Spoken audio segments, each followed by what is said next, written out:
And hello, everyone out there on Facebook, YouTube, D Live, and wherever you watch it from. Twitter out there as well, some Twitch, I think, wherever. Welcome to another episode of Fireside Chats. My name is John Crump. I'm your host. I am the director for GOA for State of Virginia. I write for MLN.com, and I'm just an overall cool guy.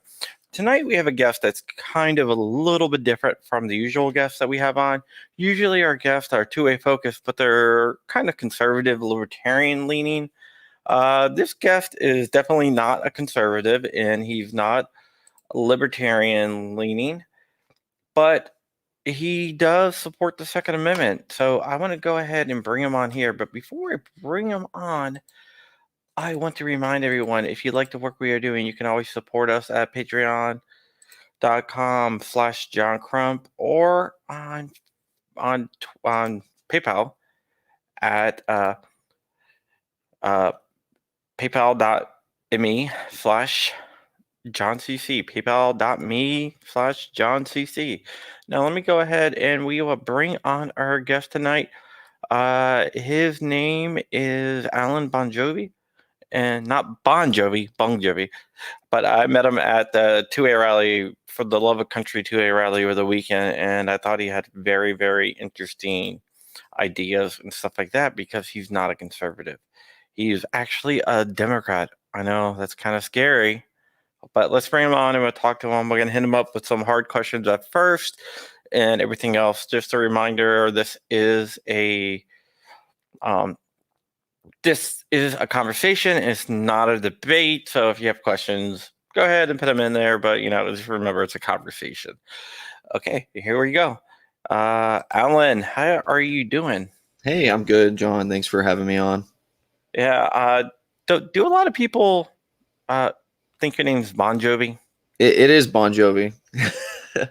No, but it's not like Bon, like the Bon Jovi is. So he actually spells his name the way I spell mine. The stage name's just the J. Yeah.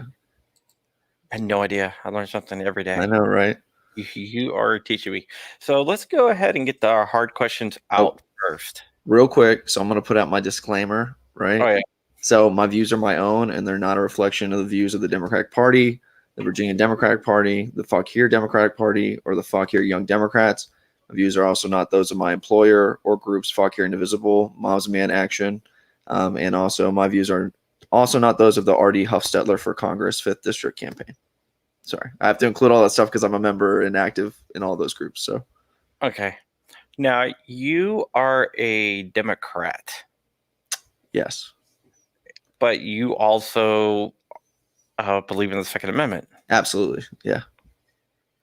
How do you... Well, let me first by saying hi to Rich, John, Kermit Love Bacon, all those guys out there. And I see Matt coming in here pretty soon too, and everyone else. How do you rectify that if someone like Bloomberg gets the nomination? So hopefully Bloomberg doesn't get the nomination. Well, he's. I've been told by an inside source that he's dropping out tomorrow. Yeah. So I've heard similar things. So hopefully Bloomberg doesn't get the nomination. But I think that it's important. I think that right now in Virginia, it's been so tense that we forget that both the Democratic and Republican parties are big tent parties. So there's people that fall on, the extreme of both sides of the issue. The problem is that when you actually talk to these people in these groups that are active, most of them are more in support of the Second Amendment than you'd think. And I think that it's like a lot of these presidential candidates, they're talking about like the national view of the Democratic Party because they have to, because when they're talking to like this broad, they're trying to get the 400 some delegates in California to vote for them. They're not concerned, just as Bernie's running right now, he's not concerned about winning Southern votes. It's very it's definitely they're trying to play to like a national message because they're targeting these big cities and stuff like that.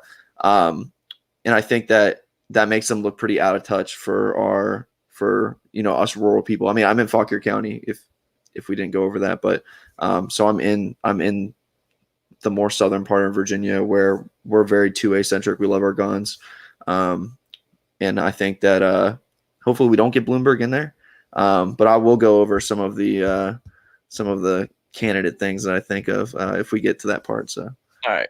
Well, let's say there's a broker convention, and Bloomberg gets them nominated. They give it to Bloomberg for some reason. So I think the one thing that we're going to have to look at with, let's say Bloomberg gets the nomination, is VP choice. We're going to have to have a conversation like within the party as far as what we want from the gun side of things. Another thing is that we have to look at our down ballot races. So the president can only do so much. You can't enact a gun ban via executive order. This is stuff that we're looking at our congressional candidates, look at our Senate candidates, and you're more likely with a more moderate person, Bloomberg, Biden, you're more likely to get those not conservative Democrats, but more moderate Democrats on the ticket, and get them where they're gonna push back, just like Delegate Lee Carter and a few other delegates in Virginia that are gun owners and 2A supporters. We're gonna want those people in office, even if a Democrat wins. The more extreme that you put somebody against the 2A, the more extreme sometimes the congressional and Senate candidates go. Mark Warner is pretty moderate. The guy that's the senator, sitting senator who's running again in 2020 to serve another term. So yeah, Rich wants to see your shirt. Oh yeah, so this is Bernie. He's a Bernie guy, but he's a 2A supporter. We're having a conversation about this. You are very courageous for coming on. I've tried to have other Democrats on, and they've all blown me off. But, I'm not about blowing people off. This is yeah. Well, I think they're thinking it's going to be a debate instead of discussion. I want to hear why you're coming at this gun thing from your angle. Sure. Now, you spoke at the rally over the weekend. Yeah, it was a conservative PAC put on the rally. Yeah, so I'm friends with. Speaking there. Yeah, so I'm friends with the Clouds, at least acquaintances with Chris and Debbie who put on that PAC. We work on a few other bipartisan initiatives. My wife is also really involved in some of the educational stuff that they work on, and some of the family stuff. So they invited me to come out. They know I'm a gun owner and a Democrat, and they thought that it would be right up my alley. I wasn't planning on speaking, but when I got there, they said, would you like to give another, opinion of this? Because when you're at a rally, most of the time it can become an echo chamber, and echo chamber. Huh? It is an echo chamber. Yeah, it's an echo chamber. So it's important because, as much as we all love, 2A and stuff like that on both sides, there is a conversation to be had, because what we currently have is not working. I don't think that what the House of Delegates and stuff is proposing is right, for the most part. And we can go into stuff if you want to talk about it coming up. But, I think that for me, I was raised with guns in my life. I was in the military. I'm a United States Navy veteran. And guns are a part of my family. Me and my wife go shooting regularly. That's one of the social things. I'm in my church group, we're going shooting, next Monday, because we don't have our men's group meeting. So it's definitely part of life out here. And I understand that it doesn't appeal to all these Democrats that are in Northern Virginia and Richmond and stuff like that. But the problem is that they don't want to listen to Republicans as much. I don't want to make it sound bad, but sometimes it's too combative. So it means a lot when a Democrat is like, hey, look, I'm a gun owner. We need to talk about this and come up with a rational compromise where you can understand kind of where I'm coming from. Okay. At a meeting in Fairfax City, there was a delegate who I can't remember. Was it Levine who said it? Yeah, Mark Levine. I think he said that gun owners are children. And then in an email, he followed it up by, you know, throwing out some more insults towards gun owners. What do you think of that and what Levine said? So I think that it correct me if I'm wrong. Is Mark Levine the guy that also had the guy outside his house with the AR-10 or whatever? Yeah. Okay. Wait, it was a VRP-40. It's a shotgun. Oh, really? Okay. All right. Sorry. You hear all kinds of things. Okay. So, Talked so to I him. think that I said that was a bad idea, but it was just one guy. He tried to get other people, and no one else would do it, so it was just one guy. I know he was like the head of that the local Republican party or whatever. Hopewell. Hopewell. Yeah. So so Levine is one of the people that is really behind the assault weapons ban. And I don't agree with him. I'll never support an assault weapons ban. It's one of my big things. Or any kind of restrictions on magazines. I have an SKS, it's defined as an assault rifle. I have a extended magazine on that. I don't, I don't think the government should be able to tell me how I choose to defend myself and my family. So I don't agree with Mark. I don't agree with Mark generalizing gun owners, because when he talks about gun owners as a broad group, he's including people like myself, who are people that if I lived in Fairfax, I probably would have voted for Mark as a D on the ballot, depending on I wasn't involved in the election, so I don't know. I usually vote, person over party most of the time. So I didn't know his opponent. But I have friends that are friends with Mark, and they say he's a great guy, and they talk to him. But I think that when we use sweeping generalizations about any group, gun owners specifically in this case, that disenfranchises a lot of people, including the Democrats that are gun supporters. Yeah, that's why I think he should keep on doing it, but I'm on the opposite side, so. Huh?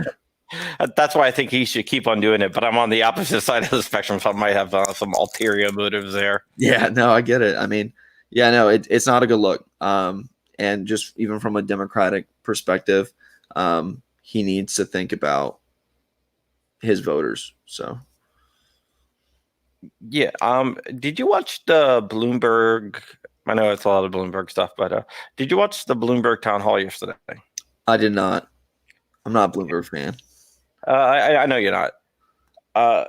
He said a couple things that are blatantly wrong. Sure. That there's no background checks at gun shows. Yeah, so that's a big thing. And I'll talk about that too. So, go ahead. So I know that I've been to gun shows. I've been to the Dallas Expo Center. There are background checks at gun shows, and I think that a lot of people, when they talk about a gun show loophole, they're not really explaining it right. Yes, there is a gun show loophole, but it's not because you're at a gun show. What they're talking about is parking lot sales, right? But that only accounts for 0.8% of sales at gun shows. So that is a big that's one thing that it sounds good, and that's another thing, like with the whole national kind of agenda, like pushing down on the Democratic candidates, is that saying like, let's close the gun show loophole. Like that's like something that people rally behind, but they don't really understand that that's not most of the sales. And like when I've looked in a few of the few violent crimes I've looked into, as far as like where they acquired guns, it wasn't from a gun show. They either bought it, or it was stolen from family, or given to them from a friend. Very few times is it actually from a gun show. So yeah, I'll stand on record. Background checks do happen at gun shows. Virginia State Police is there. And yeah, it's like buying from an FFL. 90% of all guns used in crimes are obtained illegally. Yes. So yeah. Go ahead.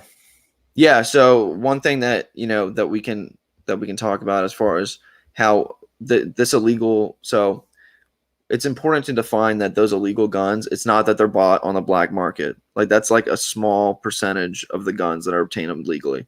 Most of the guns that are obtained legally and used in these crimes, especially mass shootings, are obtained illegally through stealing from the home. So it's home it's stuff that's home and cars. Yeah, home and cars.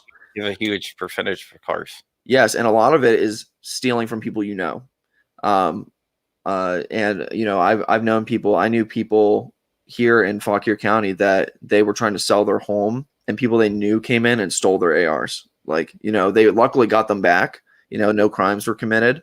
But their safe like just didn't close all the way, and someone they knew had actually stolen their stuff.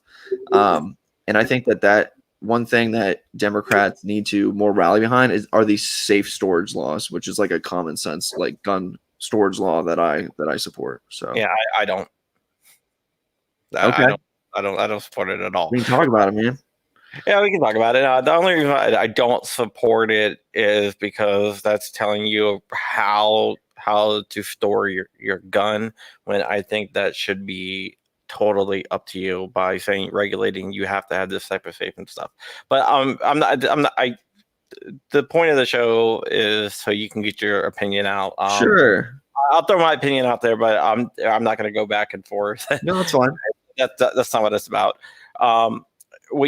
Another thing he said is that he said anyone can buy a gun and have it on the internet and have it sent to their house without a background check. Yeah, no, that doesn't happen. It has to go through an FFL. Like, there's some great online brokerage. Like, sometimes when we're bored at work, we'll go on and, look at some crazy stuff for sale or whatever. The guy that sits next to me, libertarian, super 2A guy. And so we'll look at different rifles and stuff, and we'll look online, and it's always has to go through an FFL. And FFLs are fine with it. They charge you a fee. Like, I've never had an issue with that. I haven't bought a gun online personally, but I know plenty of people that have, and they always had background checks. So I think that that's just a false narrative, and we need to combat that kind of stuff, because that's the problem is that people don't talk about this, and then they think that that's reality, and then that forces the extremes. Yeah, I was on NPR, and they try to say that same exact lie. Mm. And when I called them on that, they basically told me I didn't know what I was talking about because they have the research. I'm like, what research do you have? No, yeah. So I'm like, yeah, I'm pretty sure I'm more well versed than you guys. But hearing that stuff, does it, being a Democrat, does that get you a little bit upset? Because I know when like people on like the libertarian conservative side throw out like false stats, it really pisses me off, because I think we should come at this from a point of truth and actual data. Do you have the same reaction on the Democrat side, where it's just like, why are you throwing out this false information? Why don't we just, I know how politics works, and you know how politics works, but in a perfect world, would you like to see that go away? So yeah, I mean the whole like fake news of this or false narrative is really what it is where I think that when candidates talk about these issues, it's important that they have their research done. I know that they might not know everything, and I've seen plenty of great politicians that they'll admit when they don't know. But I think that one thing with Bloomberg is that, like, he's a billionaire, and if he wants to throw out some facts and pay for a commercial that says it, like, that's fact for him. And maybe that's just him or whatever, but no, it does. These false narratives, they do damage to the party. They do damage to the other candidates that are doing well. One thing is, it's like a chain reaction, because Bloomberg will say something that's extreme, right, based off of a false narrative, and then another Democratic candidate will be like, oh, well, I'm also against you shipping firearms to your personal house overnight, and you can get your AR-15 Amazon Prime. Like, they don't, it kind of just rallies up, like, it breeds this like false narrative. And yeah, no, I'm not about that. So yeah, do you think that that they really do believe that, and they have just had bad information, someone fed them bad information, or do you think they're using it as like a talking point? it depends on the candidate. So for example, Beto O'Rourke, he uses it as a talking point. I think that he knows that that these things are false narratives, but he when he attacked gun owners and guns, it was when he was doing worse in the polls. So it was like almost like a rallying thing for him. I think that Bloomberg just doesn't know. Like, I think that he hasn't done the research. He has somebody that's probably like a policy advisor or whatever that says, hey, look, we need to come at him with this. Like, this is what, this is what the National Party thinks. This is like what voters are saying. This is the polls that we've conducted. We need to hit them with this kind of, plan. Because that's how it works at that high level of politics. I think it's more interesting to see like the local people that, and see where they get their information from. I think that it's, obviously like, 2A is a national thing. So the president and everything, we should, talk about gun laws. But the local issues and like the local 2A stuff is one of the most important, because the last time they've passed anything, 2A, at the federal level, I'd have to look up, but it's nothing since I've been involved in politics. So, they've put forward the background checks and whatever, but, there hasn't been like, a comprehensive thing. I know Warren put up like a renewal of the assault weapons ban at one point. It failed. I know that they put up where you could sue the gun manufacturers, and that failed. So it's like, or for the mass shootings or whatever. So I think that, I think in most cases, I think that it's like that they don't know, but then stuff like Beto, where he's like trying to rally up support, I think that he knows, but he's just trying to like use it to like get people riled up. Biden announced he's going to be his gun czar, right? Yeah. His gun czar is what he said. I don't think that's a good look, especially coming from a guy that's trying to say that he's a moderate, technically. And I was going to go over the worst candidates and best candidates for gun laws. All right, do it. Let's break it down. Yeah, sure. Here, one second. Let me pull my stuff.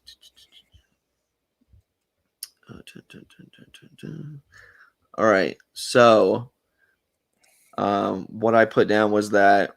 So this is in referencing of the assault weapons ban. So talking about assault weapons, because that's what everyone wants to talk about, right? Assault weapons. One thing, assault weapons are not very well defined anywhere. So that's the first problem. So it's kind of a buzzword when it comes to national politics.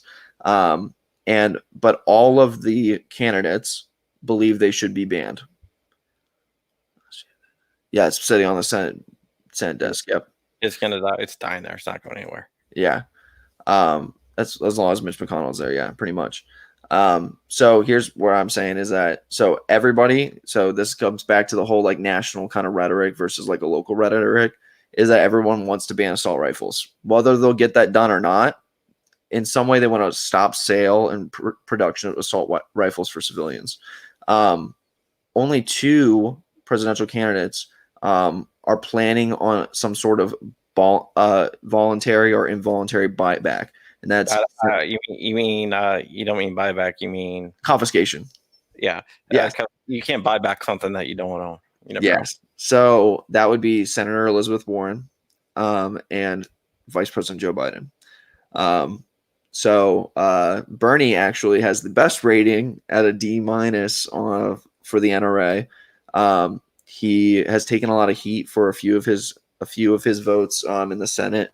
And he said, it looks like he changed a little bit since he voted in the Senate. Yeah, and a big thing too is that Bernie, I heard a speech just the other day when I was looking this stuff up. You don't have to read them when they pop up. Okay, yeah, no. All right. Yeah, so Bernie, he just gave a speech. It was in a rural area, and people were asking about having guns, and he was like, we need to think about how guns are part of culture, and like we don't want to limit people's access to firearms. And he's like, but you don't need a 10-round magazine or higher. And I'm like, okay, man, like you can't say like you don't need this after you're like, let's not limit the stuff that these people can have. And I talked with a few of the members of the Virginia General Assembly when the assault weapons bill came up, because it included semi-automatic rifles and pistols. And I talked to one delegate, and I said, shotguns that hold more than 7 shells. Yes. So yeah. Oh yeah. And shotguns over 7 shells. So I talked to one of the delegates via Facebook. I was like, I'm looking for a new 9mm, and I can't find anything that I want that's like less than 16+1. So like, or 15+1. So like, should I hold off on my gun purchase? Like this is, it's crazy. And I've talked to many Democrats that do support these magazine restrictions, and I'm like, let's go to the range, and I'll show you how quick we can change out mags. Like when you're trained to do this or whatever, it doesn't matter if I have a 30-round mag, 310-round mags. The ammo is what weighs more than anything in your magazine. It's just light metal. So people are talking about, oh well, they don't want to carry like 10, or 3 10-round mags or whatever. They'd rather carry 130. That might be true, but you're still gonna commit the crime. I don't think that it does anything. So again, we have to look when the presidential candidates say this stuff, they're trying to appeal to this large national base. It's not, and most of it's not going to get done, but it's like certain things will get them canceled in like the Democratic Party as far as that goes. No, we do a lot of back and forth the audience. Kermit Loves Bacon, if you don't know, he Sure. was a Democrat before he walked away. Huh? Kermit Loves Bacon was a Democrat, Okay. but all the anti-gun stuff kind of pushed them away. Sure. And that's going to bring me to my next question. Okay. That's that up there. Do you see a lot of Democrats walking away from the party because of the stance on two-way stuff? No, I've actually seen more. We've never had more members, which is unfortunate. Not that we have more members. It's good that we have members, and we have a lot of gun owning members. One thing that this has done that's been good for the Democratic Party is that we have gun owners that are talking about guns now. Because before there were like all these bills on the table, people own guns, but I feel like we didn't talk about it as much. Like I've met many people that are avid hunters that are Democrats, that are avid sportsmen that go out and shoot ARs or whatever. I know a few Democrats that build their own ARs and stuff, and it's like I didn't know this stuff until all these two-way laws started coming up, and because we weren't thinking about that, we were thinking about, oh, well, let's talk about safe storage and let's talk about background checks and stuff like that. But as soon as it got to like where let's ban these certain types of magazines and rifles and stuff like that, people started coming out and they were like, I own that stuff. Like it was very, I haven't seen that many people walking away. And I know that there's like the whole like walk away movement, or is that what it's called? Walk away movement? Yeah. Brandon Shaka, they claimed that he was like a Russian asset or something. But I know Brandon. I knew Brandon before the walkaway campaign, and he was. Okay. There were a lot of rumors going around on your side that he was never a Democrat and stuff like that. But I can tell you 100%. I knew Brandon before, and I knew Brandon after, and he was 100% Democrat. But so I don't know him. I don't know that what was going on there. My thing with the walk. They were just claiming that he was a Russian asset and the Russians were paying him. And I know Brandon. I'm like, no, that's not really what's happening. Yeah, I mean, people choose to leave for different reasons, and it's the same with the Republican Party. I know plenty of Republicans that are saying, look, I don't want to vote for Biden, but I just hate Trump. I've seen that a lot of times with more like moderate Republicans are like, he's too far right, like we need to bring it back to the middle, but they don't want to vote for Bernie, or Warren, but they're like, okay, maybe I'll Bloomberg it, or Tulsi, even though she's not doing well. But I've seen, I think people leave for their own issues. I think that I have enough hope in my party, and I believe in like what we stand for most of the issues, that I think that we can bring it back to the middle. I think that it just takes us getting active and stop becoming an echo chamber of just being like anti-gun all the time. I think that it needs to be where we talk and I'm like, look, I'm your neighbor, I'm your friend. Like I knock doors with you and I own an assault rifle. So it's like, I think that, we need to have conversations within the party to kind of bring that back to the middle. And I'm sorry that you left Kermit Loves Bacon. We'd love to have you back, but I do understand everybody leaves for their own reason or comes for their own reason. I've had a few people that are like, oh, I'm really glad you guys are really taking a stance on guns, so we're going to come into the party more. Usually they're more of independents that they weren't really in the Democratic Party at that point. Not really conservatives are like, I like your gun laws, let's go with you guys. But yeah. Yeah. Okay. Another question I have you had any pushback because of your two-way stance? Oh, absolutely. Talk Yeah. about So, huh? talk about that for a little bit. Yeah. So, I have again, the Democratic Party is a big tent party. There are plenty of Democrats that are pro gun. There are plenty that are not. Even today, working the polls, I talked to somebody and he was like, "Look, I don't agree with you. Totally anti-gun. I don't think a single person should own anything. I don't care. You can have a single shot rifle for hunting, and that's it." And I was like, "Okay, well, we don't agree. We'll never agree." You know. And they were giving me crap for my stance, but I think that the biggest thing is representation, because at one point when I first started talking about this stuff, I thought that I was like the only one, right? Like I knew a couple other Democrats in our party that owned firearms, but not that many. Most of it was like the louder voice of this stuff. I go to like see politicians speak and they're like, "Hey, we're gonna ban assault rifles," and I was like, "Whoa," like anybody else not clapping, like so but it's been more recently I've had more people reach out to me, either they're gun owners and they appreciate what I'm doing, or they're not gun owners, not pro gun, but they appreciate what I'm doing because a conversation needs to come up. Because again, this like one party rule, like echo chamber stuff, stuff thing compromises aren't reached, people are upset, and things don't get done. So nobody's safer. People's rights are, in danger of being infringed.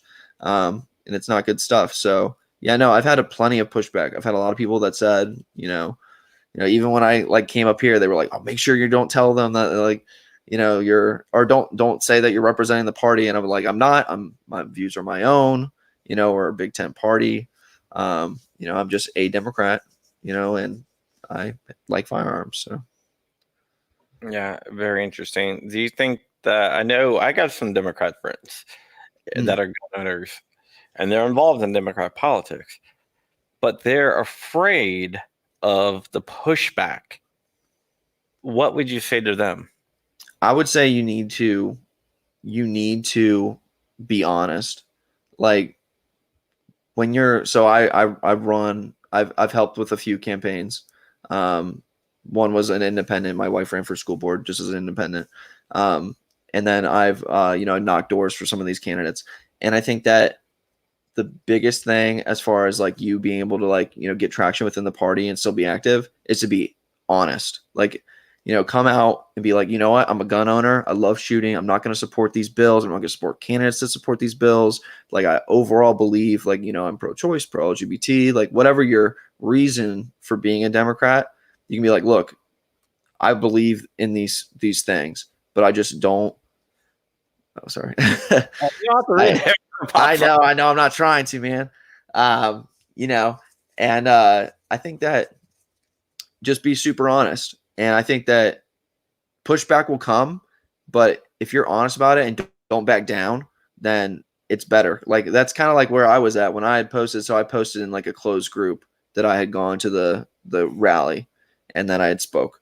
And people were like, some people were like, "Oh man, like that was a white supremacist rally or whatever." Yeah, And I was black like, "No, it wasn't." I was like, there were Devin spoke and stuff like that. yeah, I was like, "No, there was Black Guns Matter there. There was plenty of people of color I talked to, and I think that I was like, it was mostly white people, but it was in Fauquier County. We're 80% Caucasian. So like, it's representative. It was very representative. If anything, it was even more. It might have been like 15% people of color there, which was awesome.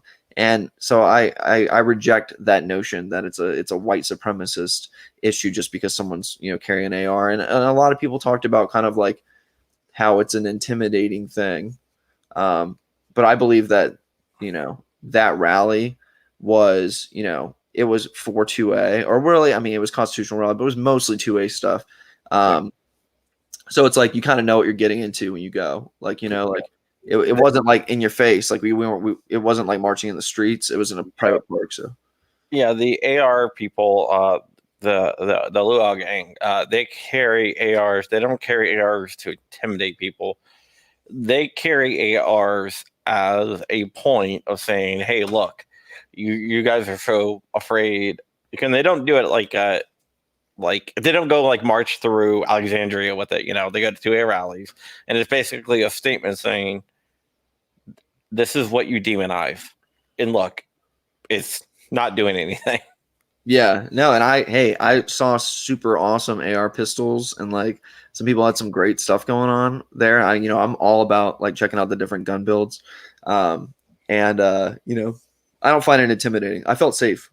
I think, I knew that if anybody would have like popped off, that somebody was going to be there to protect me. I wasn't armed. I didn't think about it. I would have brought my rifle or whatever, or even just open carried a pistol if I thought that I could have it in the park. But for some reason, I thought I couldn't, so I did not.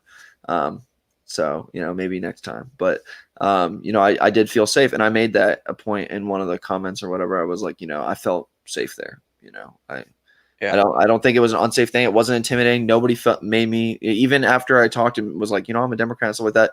Nobody, I had one guy, he was like talking to me and he was like, okay, so what do you believe in? I was like, oh, I'm pro-choice, like Medicare for all. Like, and he was like, okay, so you're like a socialist, but with guns. And I was like, not really, but like, okay. Like, like everyone was super friendly. I had a very positive experience. So I think that for your friends that are Democrats and that they're afraid of talking about their gun ownership, they shouldn't be. Like, one of the guys, that's the reason why I brought it up, because he's like big into the Democratic Party. I want to say his name because I don't want to out anyone.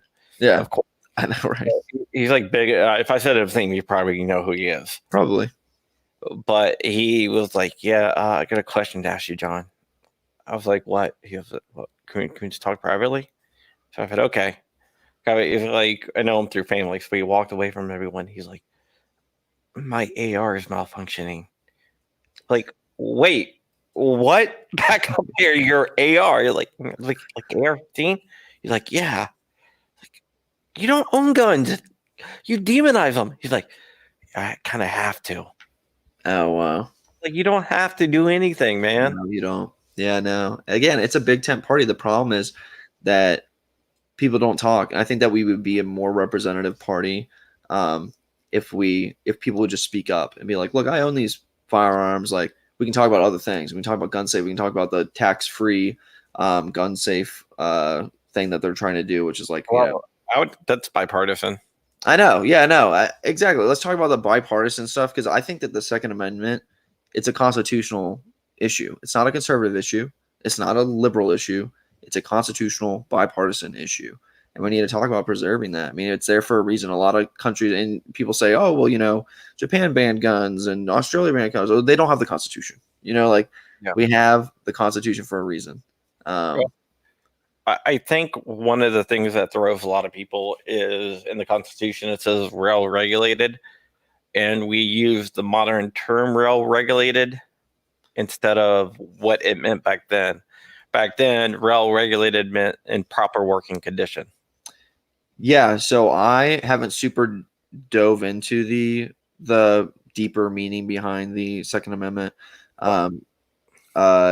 List papers and the writings of Madison, if you want to look into it.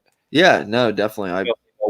Way into depth of what it means. Okay, good. Yeah, no, and I've seen Hamilton. I know the Federalist Papers and stuff. So, yeah, no,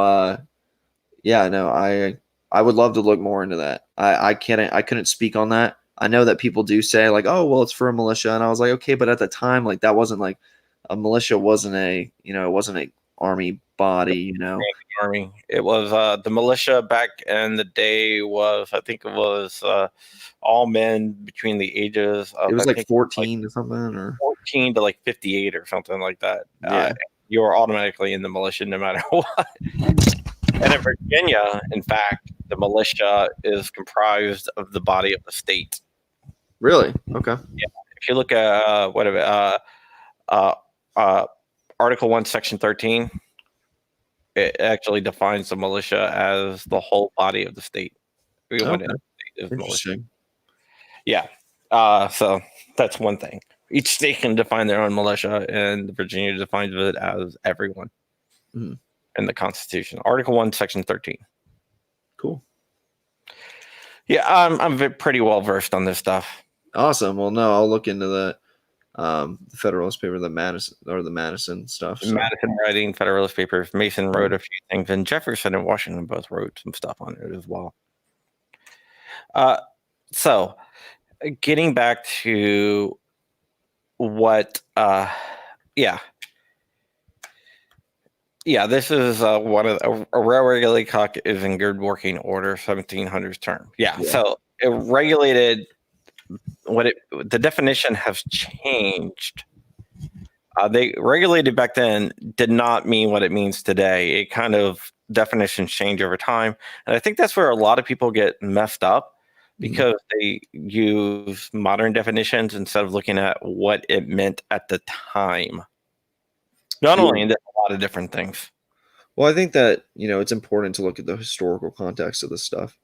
I mean, obviously, and people, here's a big thing. This is in your credit or whatever.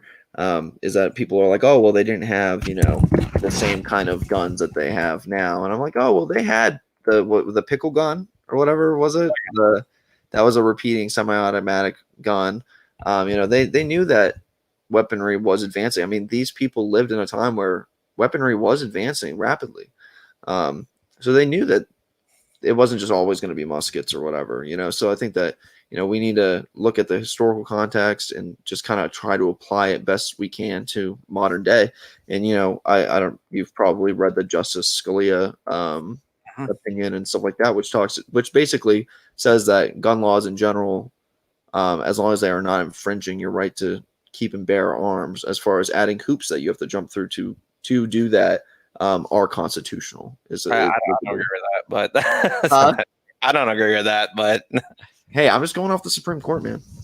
There's something called judicial supremacy, and I don't believe in judicial supremacy, which means I believe that court decisions can be flawed. Okay. And opinions can be flawed. I mean, they can. We're human beings. I mean, we're. I know, but a lot of people are on both sides, don't see the courts as co-equal. They see it kind of as a supreme. Okay, interesting. I've never looked into that. Yeah, it's called. If you look at judicial supremacy, there's a few different really weird professors that I actually kind of like push it, which is kind of really bizarre. I was doing a lot of research into it. So the first time I heard the term, I was like, that can't be a thing. Then I looked into it and I found some professors that actually push judicial supremacy at the higher education level, which I thought was insane. But that's not like a conservative issue or liberal issue. That's just something that I just went off on a tangent about that. Yeah, no, that's cool. You're researching, and I just can't believe that it's actually a thing. Yeah, no, that's interesting. I mean, yeah. What other questions do you have? Okay. Another question I have of how did you come to become a Democrat? If you grew up in Fauquier County, which is a conservative area, were your parents Democrats, just lived in a conservative area, or did you stray from the coop? I strayed from the coop. I voted for Trump in 2016. 2016? Yep. So I was in the military, enlisted guy. And, I grew up in a Catholic family, very pro-life and, pro-gun, which that stayed, very religious. I mean, well, we went to church. And, I think that I went out and experienced life. I was in the military. I got out after 4 years after duty. And I started working, in DC. I was at the Federal Bureau of Investigation. And I went to college, got my bachelor's. I had a daughter, got married, became a homeowner. And at one point, it was just like, I felt like I was voting, against my own interests in some ways. My best man at my wedding is gay, or was gay. He is gay, but my wedding past tense. So there were there's certain things that And I have many times said that I'm a Democrat in Virginia, but I'd be a Republican in California. And I think that there's such a big difference, because what's more liberal here and like makes you a Democrat, maybe I would be totally ostracized from the party, like in a more liberal state. Yeah, in California, it's very very crazy out there. I have a trans friend out in San Francisco who said she was a Republican. Mm, She said that it was harder coming out as a Republican in San Francisco than it was coming out as trans. wow. And she got a lot of pushback when she basically said, "All right, guys, I have conservative value, not everything, but I believe in capitalism and stuff like that." Hey, Democrats believe in capitalism, man. Like, No, but not, but doesn't believe in like no, I Medicare, get it. doesn't believe in you know all this stuff. And she got so much pushback that she lost a lot of friends. That's unfortunate. But in California, man, I work. I do a lot of consulting for Silicon Valley companies. Hmm. I'm an engineer by trade, Okay, cool. so in California, it's like that where Yeah, you totally ostracize, you lose friends and everything else, and I think that's wrong. one of the big problems is that in our current time that we're in, politics has never been more divisive. Um, I think that's, it's on purpose. huh? I think it's on purpose. Well, yeah, no, and it is. I mean, you look at the current stuff. Russia is helping Trump. Russia's helping Bernie. Like they're trying to make this like storm of people that are super opposite, make them go head to head. This is classic. We can get more in out of the gun thing. We can talk about like military, like psyops kind of stuff. You can go into whatever you want, man. This is we're Yeah. kind of free throwing here. Yeah, no. My thing with that is that, you know, I think that it's never been more divisive. It's getting more divisive in our state. Just look at the Fauquier Now or Fauquier Times. Look at them post anything about anything, and it's.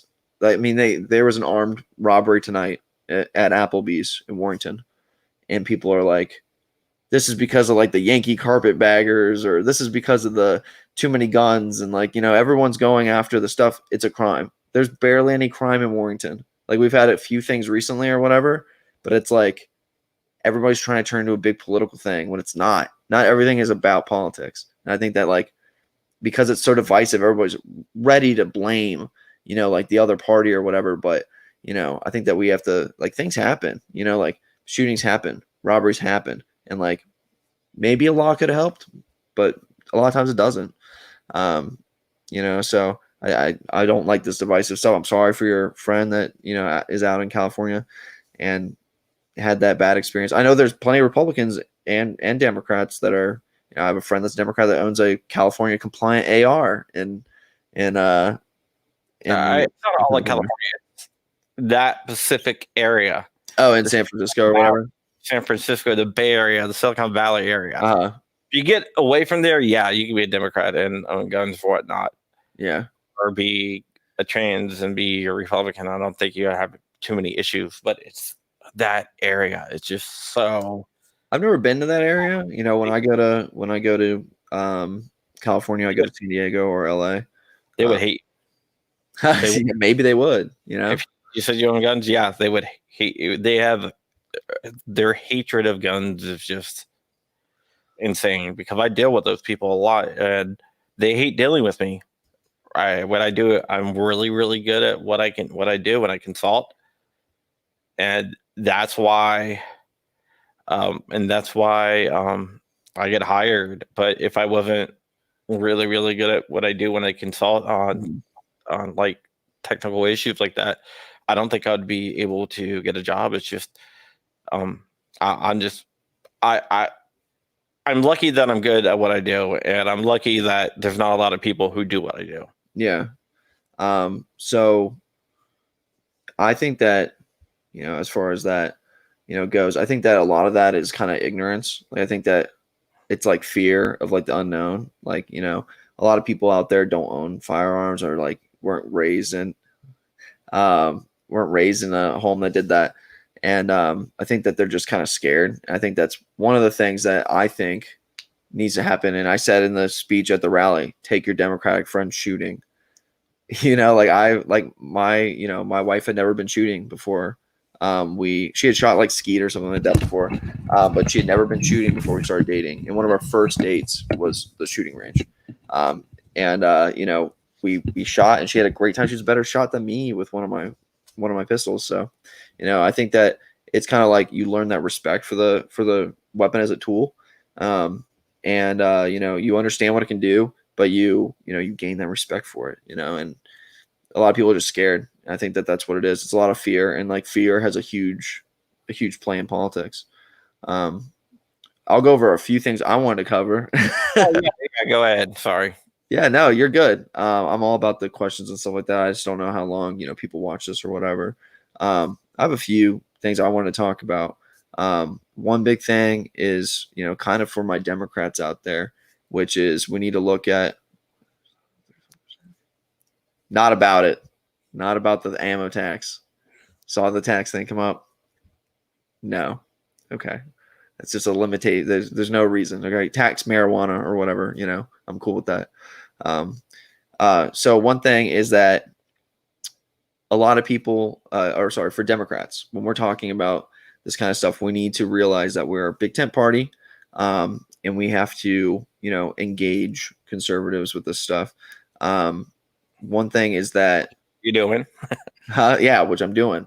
The problem is that even in rural areas, a lot of times we play lip service to the overall party rather than trying to make our area more liberal, but for the area. So like, we're not going to make Warrenton, Virginia look like San Francisco. Like it's never going to happen. Like, we need to push forward, but we're not going to it's not like an overnight thing. One problem is that we historically put up our candidates that are either opposed to assault rifles or who have like a wishy-washy, I'd have to research that stance. And that's one of my biggest pet peeves. Like, we're in a conservative area, we can put up people that, can say that that's okay, and they can still win. Plenty of local Republican politicians in this area are failing their constituents, but they stay in power because no Democrat will run on supporting the Second Amendment as like part of their platform, because Democrats can run on that. They can run on building up public schools, rural broadband issues, healthcare coverage for less fortunate elderly people. They can run on this stuff, but they start canceling out that moderate vote, or that even like lean Republican vote as soon as they come after the Second Amendment. So it's like one of the worst things that you can do. You're kind of just messing yourself up, putting up candidates that have like this like ban all guns kind of stance.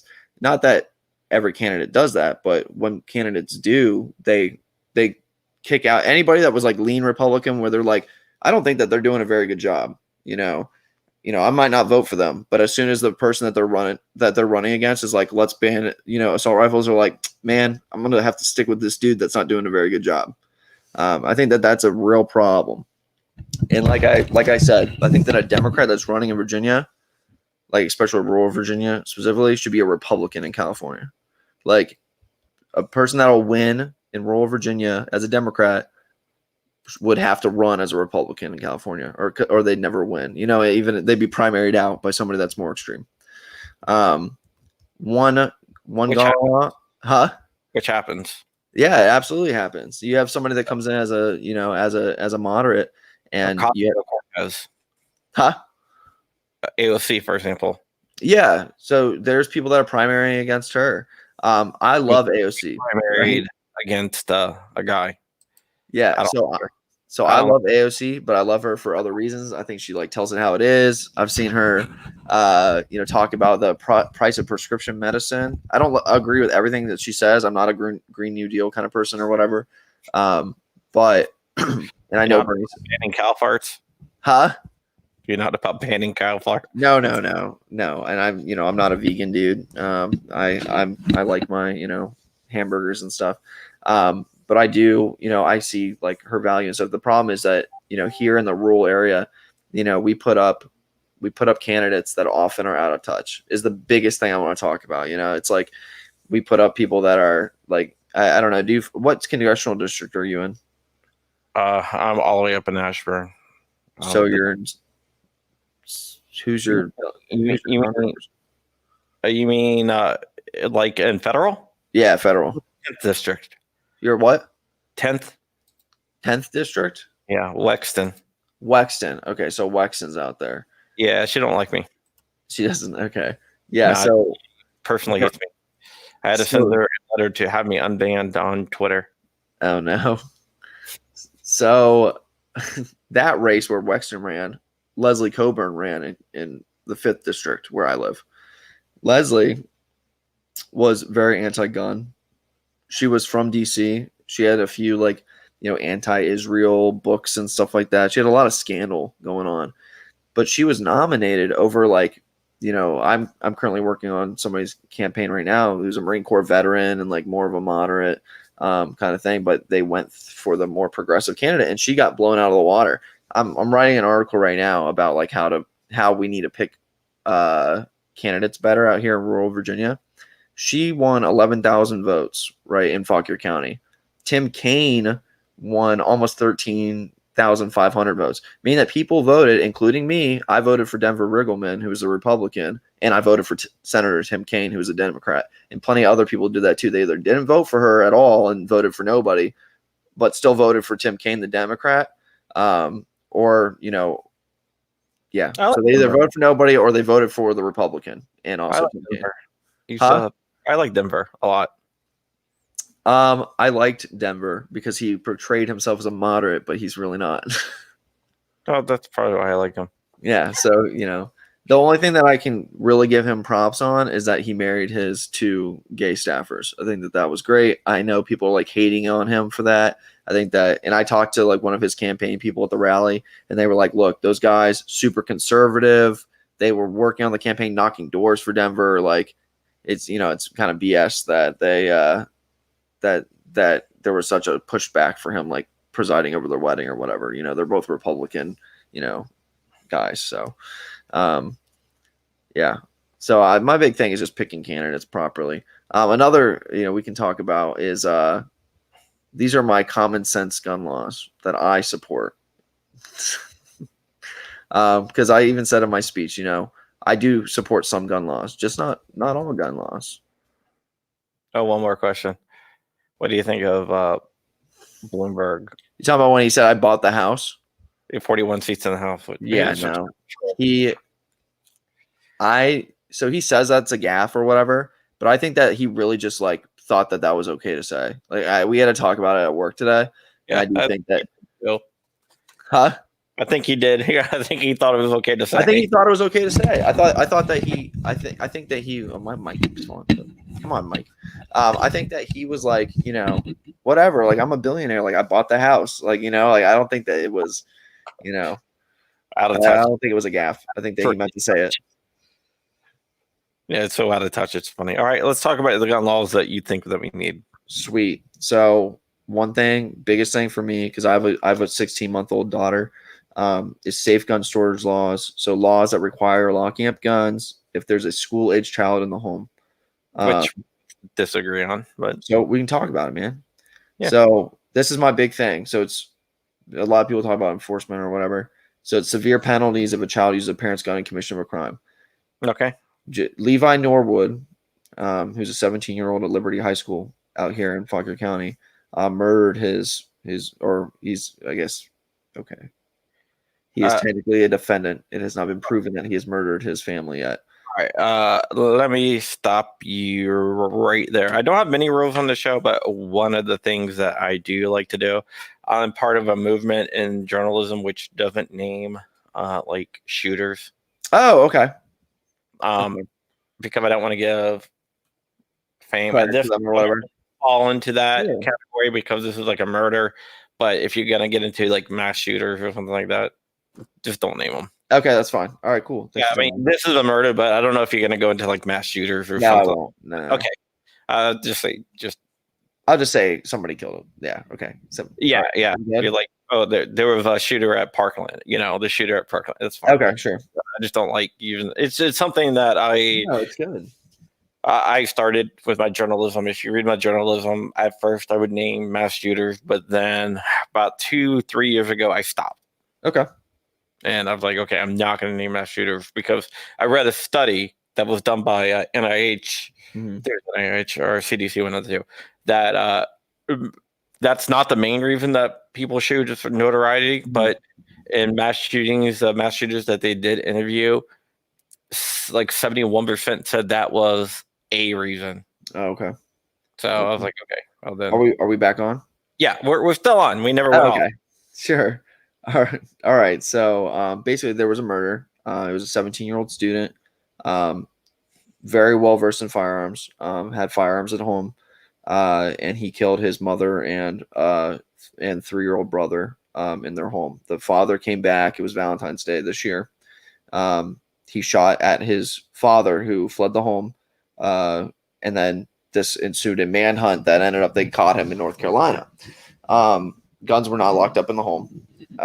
He couldn't have legally bought the firearms that he used to kill his family. Another issue that the safe gun storage could have helped prevent this. And another issue here was that there was a young child that was killed in a daycare because the parents, it was an at-home daycare. The parents asked them, hey, do you secure firearms? Or do you have firearms in the home? They said, yes.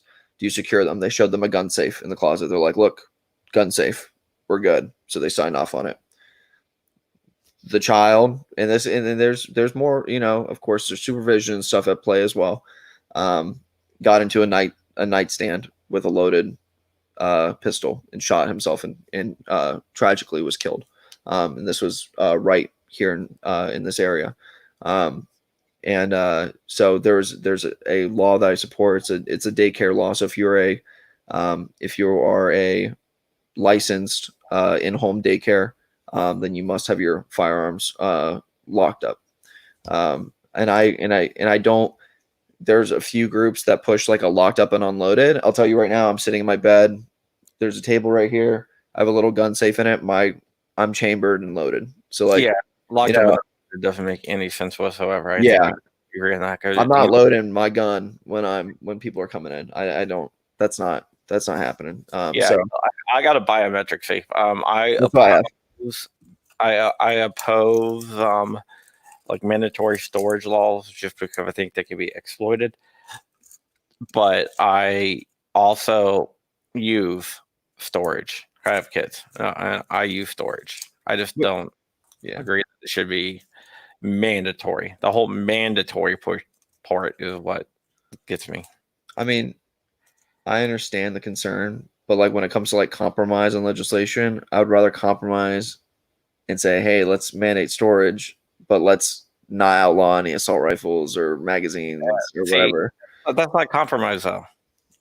I think that it is. I think that's working together. Compromise is, hey, we'll have safe storage laws, but let's remove suppressors from the NFA. Compromise isn't let's let you take some of my rights and I get to keep some of my rights. That's not compromise. That's capitulation. So I don't believe, and a lot of people do believe, I don't believe that if you don't have kids in the home, I don't think that you need to have safe storage. Like, if I didn't have my daughter, here, I wouldn't need to lock up my firearms. I think that's, and people argue, they're like, oh no, you need to lock them up because if someone breaks in and steals your firearm, they can use it or whatever. I don't believe that. I think that if you're an adult and you don't have a school age child in the home, that you shouldn't have to lock up your guns. Like, I think that there are too many crimes and there's people want to, but here's the thing, people want to blame this helps the cause on your end too, because when stuff like Sandy Hook happens, right, where the kid uses the guns that he stole from his mom to kill his mom, go to school and kill kids. that's a safe storage issue, not an assault rifle issue. Yeah, So it's like, but the safe storage stuff you can get into. I'm not trying to debate or anything, sure, but in California, they keep on upping what the safe storage requirement is. I get that. I do. I understand. And one of my reasons that I oppose an assault rifles ban is because they're so bad at defining what an assault rifle is. What are they going to ban next? So it's like if you ban assault rifles, like let's say we ban ARs. Okay. All right, Well, well, what about AR pistols? What about this? Huh? Virginia was an assault firearm ban. Yeah, exactly. So it's a slippery slope. I understand that. But my thing is that I think that the laws can be written in a way, where we can, put that issue to bed, where it's like, we can pass a safe storage law or whatever and put that issue to bed. I don't know. Yeah, I feel like Mercantile, it's like 70 or 80% of I didn't pull up the thing. They agree with safe storage. Like that's a common sense one or whatever. you would say that, but also statistics can be manipulated, and I can show you exactly how that statistic is manipulated, and I can show you where the statistic came from too. But it would take too long to get Yeah, into. no, I get it. But I've actually got an article on that statistic that kind of breaks it down on how like Okay, the questioning was done and stuff like that. I'll send it to you if I can find it. sure. Yeah, is It was, that the CNU poll, the Christopher Newport poll or whatever?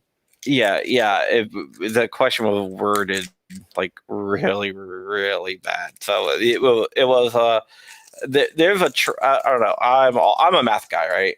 Yeah, I'm an engineer, so statistics is one of the things that I have taken. And anytime you see a statistic, assume that it's not true because there's so many ways to twist the statistic and stuff like that. But that's neither here nor there. yeah, I don't want to get into like a debate or yeah. anything. No, that's fine. This is And I'm this is not trying to ban. I'm just trying to put out what I agree with as far as yeah, this safe and storage. I'm trying to put out what I agree with. I'm not Yeah. trying to change your mind. You're not trying to change my mind. Yep. We're having a conversation where you're saying, "Hey, this is what I believe," and I'm saying, "This is what I believe, and this is the reason why I believe it." Yes. I think it's helpful, and I think that more people need to do that. Oh, absolutely. I think that there are things to discuss. It's not a right, you're wrong kind of thing, because there are many things to consider when we talk about these laws. One thing, and this is actually I didn't even think about it until I went to the 2A, the 2A meeting was live fire training needs to be incorporated in your concealed carry class. I think that that's awesome. Uh, I'm actually for constitutional carry. I'm sorry, what I'm not even totally ignorant here. What is constitutional carry? You have a constitutional right to carry a firearm. So concealed or open or whatever. Yeah. Okay, interesting. No I have to look into that. I don't know about. a lot of states are passing it. No permits or anything. West Virginia, for example, you don't have to have a permit to conceal carry. So no, you don't need a permit to open carry in Virginia. We're an open carry state or whatever. But it would just put that on the concealed carry as well. Okay, I'd have to look into that. I personally, I don't know. I've had back and forth with Democrats as far as open carry goes because I will open carry to the range. So like if I'm going to the range, I'll have my pistol on my hip or whatever when I go. And they're like, oh well, that's like an intimidation thing or whatever. And I'm like, no, I don't believe so. I'm not trying to intimidate anybody if I'm stopping at 7-Eleven to get a soda on the way to Clark Brothers or whatever. And I'm not sure about the constitutional carry thing. I do think that I understand where you're thinking, but I do, from my own experience, I do think that live fire should be incorporated. I was, when I was in the military, we qualified every 3 months. I don't think that that should be a thing for civilians, but I think that just like one of the speakers at the gun rally said, too many people don't shoot their guns off enough. They sit in a safe collecting dust. They don't know how to use them. It was the guy, the Instagram guy. I don't remember. He had the dog and his wife were up there or whatever. But he talked about we need to go shoot our guns more. The organized, he was like one of the. He got a lot of the speakers. Yeah. So, huh? Trijikonch. Yes. Yep. Okay. So, and that one thing that he said, and I think you should have to do a live fire. I think that if I would feel more. I think, I would feel more more confident with the good guy with a gun narrative if we incorporated a live fire that showed that you know what you're doing. Yeah, I'm just for the constitutional carry. I don't think you should have to ask the government for permission to practice a right. Well, then I hope that you don't agree with voter ID laws either. No, I don't. Okay, good. A lot of people do. A lot of it's like that. So here's my question for you. Where do you stand on background checks? I don't believe in background checks either. Really, at all? What about felons owning firearms? If they did their time, I think they should get their firearms rights back. And you're okay with them voting too? Yes. Okay, so you're more of like a libertarian. I told you I was a libertarian. I know. So many people misuse that though. They're like, I'm a libertarian, but you're really a libertarian. Okay. Yeah, I told you I was a libertarian at the All beginning. right. At the beginning of the show. I guess that's true. Okay. Yeah, I think you should get your rights restored once you do the time. If you're not safe enough to be out on the streets, you shouldn't be out on the streets. So I fully disagree with not having background checks. I can pass, I have a security clearance and I can, I'll pass, background checks. I think that, a lot of people always say like, well, we should ban these firearms or whatever, one of the Democrats that was running that ended up having one of the best firearm plans was Andrew Yang. So, and I hadn't even heard of this. So he believed that you can own anything you want, including suppressors, whatever. But it was like a tiered system. So it was like you basically had to like license tier 1 through 3. If you're like qualify for 3, so you pass the background checks and a live fire for 3, you can own whatever you want. So of course he's not in anymore or whatever. But I was like, okay, that's an interesting thing. Like I think that if you have the competency and the background, that you're a safe, law-abiding citizen, that you should be able to own whatever you want. So that's that's where I'm at in my compromise. I don't think anybody should, own whatever, no background checks, whatever. Like, I think that's a wild, wild west, in my opinion. I don't think it is. I think that it is. It's a wild, wild west, but it wasn't before. Their background checks are not that old. They're not. They're not. But they have been effective. You don't try to say it's been effective because I know the actual stats. So, but yeah, okay. There's a few people that were mass shooters that they didn't pass background checks, and then they bought their gun private party, because I'm very much into private party sale background checks. It's not a big inconvenience to me to meet you at an FFL, and I would do that now, even though it's not the law. I would meet you at an FFL if I wanted to sell you my Ruger Red Hawk that's sitting right next to me. We can go to an FFL and do the paperwork there and be good. That just covered my own butt. I do agree with that. I see what Clovertech said. You can already do that. I'm all about maintaining that. If people are watching from outside of Virginia is currently trying to crack down on gun stuff, on gun laws. So I'm trying to, talk about, keeping hands off some of those laws. One thing this is my most controversial or whatever. I do support extreme risk protective order or red flag laws. I don't. Huh? I don't. I know. I'm sure you don't. So the big thing is that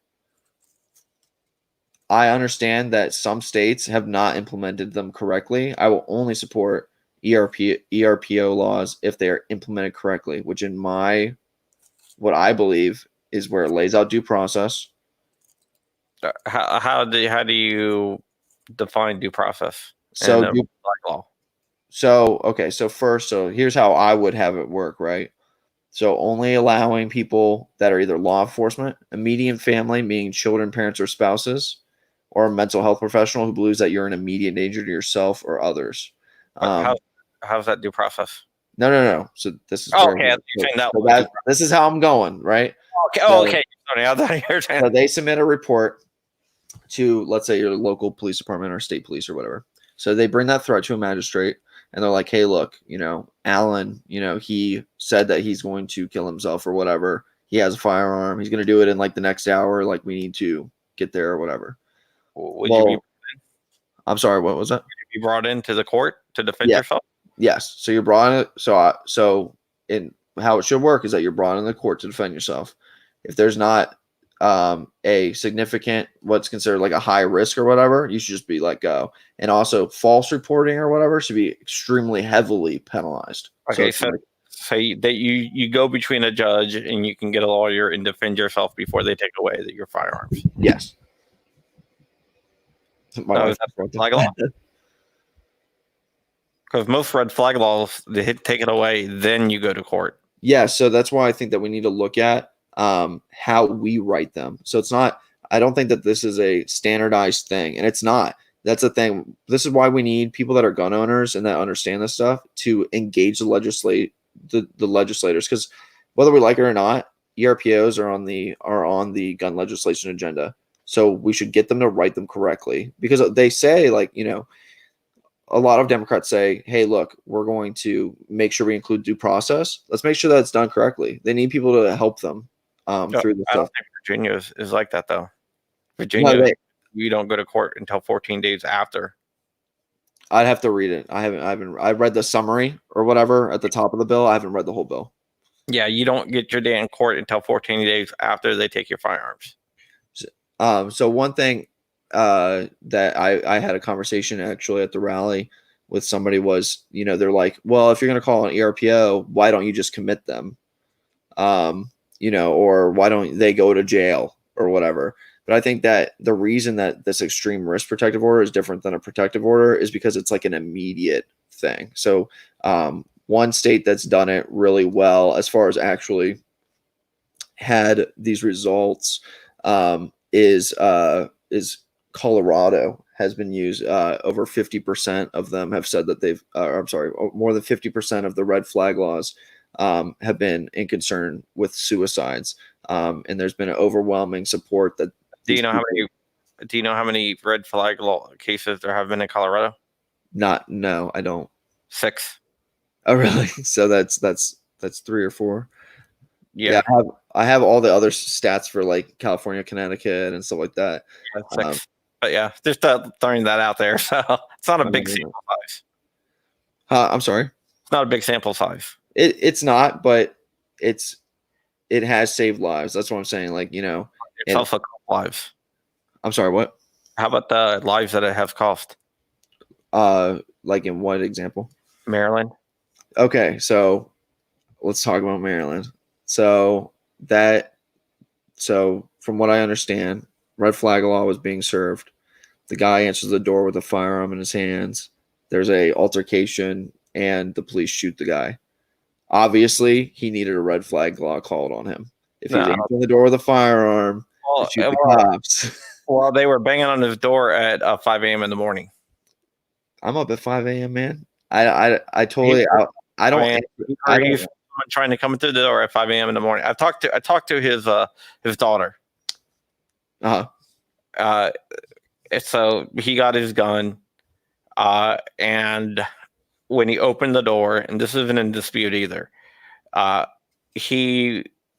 cops saw the gun and they grabbed at him, and they fall to the floor, and what happened. So were they plainclothes officers, or were they? No, he opened the door. They were stacked up on the door. Oh, they stacked up on the door or whatever. Was it SWAT team that served this, or was it just regular officers? Yeah, SWAT. So they stacked up on the door, so he couldn't even see who was out there. He just heard somebody banging on the door. Looked through, didn't see anyone. Open the door. Bam. So there could be multiple things. It could be a training issue. Obviously, the dude was. He wasn't. He not answer it. If you talk to, you can read my article on it. If you talk to even the person who red flagged them, it was a family dispute, and they did it to be kind of vindictive. Well, that's one of the. Were they charged? No, Maryland doesn't have a charge for that. Really? Okay, because there should be really heavy penalties for. They don't have any. So So the big thing is then we need to look at if we want to implement it, which Democrats want to implement these laws, then we need to make sure that they're being written correctly. I think that a lot of this stuff it's going to happen. Like the extended background checks and stuff like that. Obviously, the rifle ban or assault weapons bill has been put on hold for a year, which there's going to be plenty of changes of governor's race next year. I doubt that anything will go through with that. But as far as putting these bills up, some of them are going to happen. They're going to pass, and whether they're laws forever or not, we still need to keep engaged with the legislative process to make sure that these things are written correctly. Because a lot of people, when I talk to people about these issues, they're like, "Oh yeah, I want to incorporate due process. Like I want to make these penalties," but then the bills get written by legislative aides that don't always incorporate this stuff. So that's one of the big reasons I'm constantly emailing delegates talking about these bills and making sure that they're incorporating what we want to incorporate. Yeah. I mean, it's just there's a lot of with the Maryland thing. There's a lot of people like you who said, well, he should have been, red flag that shows. But what they don't understand is that the SWAT team was stacked up on the door. So when he looked out, he heard somebody he thought someone was trying to get in through the door. I talked to family members. Also, I had copies of a little bit of the police reports that were leaked to me. I get a lot of stuff leaked to me. It was 5 a.m. in the morning. He didn't see anyone out there, but he heard sounds. So when he opened up the door, that's when the struggle happened. I think it was an unfortunate accident. I don't think the cops set out to shoot him, but I also think that also shows you the dangers of what red flag laws could do. So I personally, and I don't know the dude's mental state or whatever, and I'd have to look into it. But I live in a neighborhood and stuff, and I would not answer the door with my firearm at 5 a.m. I think that that's just not a responsible thing to do. I think that I would, I have a Ring camera, and I have, I also just don't, yank my door open when somebody knocks either. Like we had, one of the ministries had knocked on the door the other night at like 8:30 at night, and my wife was like, in the Ring doorbell died, so I couldn't even look. And she was like, "Who's at the door?" It's like 8:30 p.m. Like we're at the end of a cul-de-sac. And I, look, and I went up on my stairs and looked down and, saw that it was the two, ministers or whatever, and opened the door and said I wasn't interested. I wasn't like, "Let me go get the gun, honey. Like, let's make sure that, like I'm not." But that's you. I mean, like you said, you can defend your house any way you want to choose. But we're not going to agree on that at all. No, I know. I'm just putting out the opinion there. Yeah, we both have totally different opinions. Like I told you at the beginning, I am a true libertarian, and now I think you believe me. Yes, you're definitely a libertarian. Yeah. There are a lot of people who say they're libertarians, but they're not. Oh yeah, that's what I usually run into. Yeah, but I think you've ran into a true libertarian here. Yes. So I mean, those are the laws that I support. Again, super not on the magazine restrictions or assault weapons bans. But I think that conversations like this are important because we have to understand that not every Democrat wants to ban guns. Like I watched the rally. I kept up with it on the lobby day. Is that what it was? The lobby day, right? Yeah. So I watched some of that and kept up with it on Twitter and everything. And I think that, it becomes like we said, on both sides, it can become an echo chamber. So we got to get, people where I'm like, look, I'm a Democrat and I own guns. And I think that this is something that we need to preserve as a right to be able to defend ourselves and encourage that dialogue. I've tried to reach out to a lot of Democrats, including the guy in Manassas. Lee Carter. Yeah. Yeah. Has he not wanted to talk to you or? No. I talked to Lee, so if you can hook him up with me, I would definitely appreciate it. Because Lee is one of the only dissenting votes on the assault rifles bill. I know. Yeah. That's why I kind of want to talk to him, and I contacted him. I was like, look, I'm not trying to argue. I just wanted to try to get your, talk to you about like gun rights and stuff like that. I'm not, there to argue. I haven't heard anything back.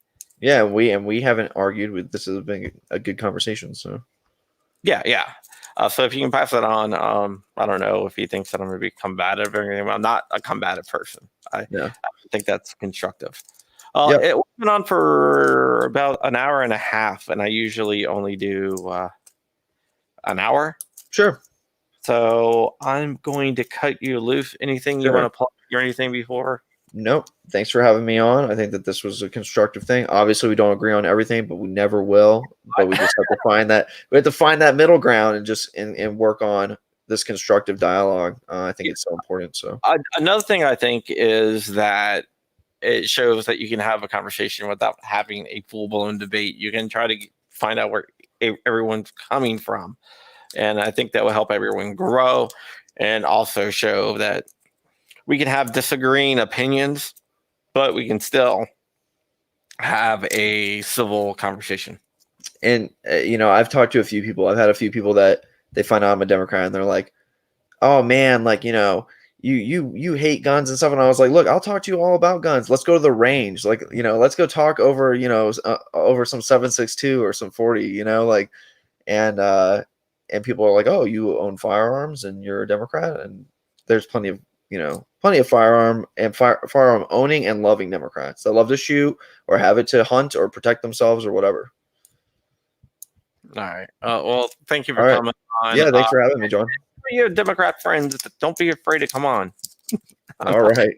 It's Now, not a gotcha type of show. I'll send this to Lee and say Yeah, that he should talk to you. I don't know if he's not getting my messages or just not responding, but I've stopped trying. Okay. Yeah, no, I'll send it over. I think this was constructive. So Yeah. And I would love to have him on as well. awesome. Well, have a good one, John. Thanks for having me. All right. Thank you, man. Thank you, All right. Alan and Bongiovi. Not like this, not the singer Bongiovi, but Alan Bongiovi. All right. Stay on for a second, Alan. Sure.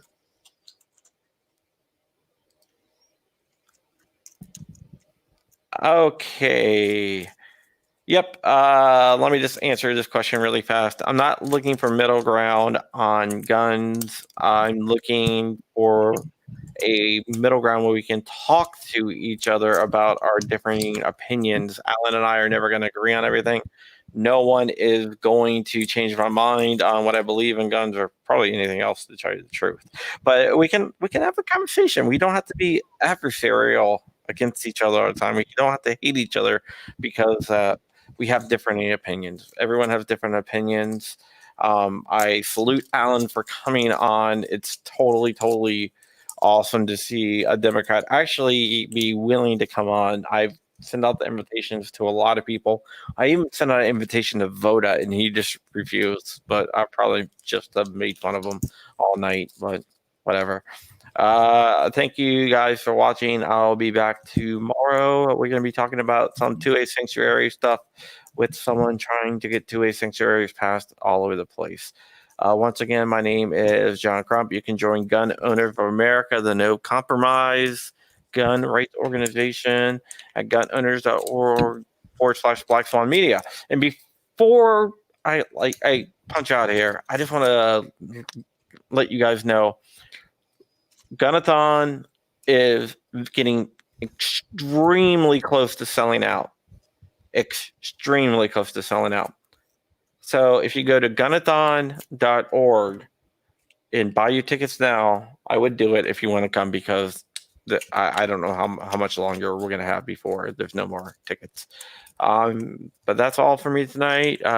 Like I said, if you want to support the show, you can always do that, or my 2A projects. It's just not the show. It's a Trench Wars Chronicles. It's the 2A project, Army in America, one gun at a time, and all the other 2A stuff I do, the travel, the coverage, light coverage of everything. You can go to paypal.me/JohnCC or patreon.com/John Crump and help me get to all these different rallies. We're going to a lot of different places. And we will all. I see Armored and Access saying stay 2A strong. I would definitely stay 2A strong. I am going to play our outro, and then we will get out of here, and I'll see you back tomorrow night.